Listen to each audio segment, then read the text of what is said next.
talk is atoms, what they are, and why you should care. Quantum mechanics was developed from about like the 1920s onward, and there's still implications and fields of quantum mechanics and quantum field theory, etc., being worked on. But this is a fairly recent idea in the course of human history. If you use something too much, it can start to degrade. Atoms don't do that. You can reuse them over and over, and all atoms look the same. The idea of a mechanical clock, like something you wear on your wrist, those are usually powered by quartz, which is like a vibrating mechanical crystal. But we all have seen a grandfather clock, something that ticks with this pendulum. So the idea is that there's regular motion, there's a pendulum moving side to side, and then every time that pendulum moves, it causes some gears to move, and then eventually you keep track of that. For an atomic clock, you have an oscillator. So something that's kind of like the idea of a grandfather clock.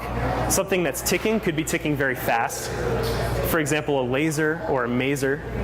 And then you let the atoms set the frequency of that thing.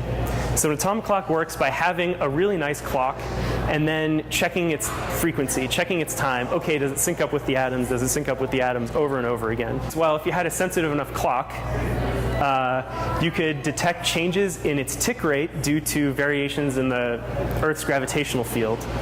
So general relativity said that clocks tick differently depending on how close you are to a massive object, how strong the gravity is.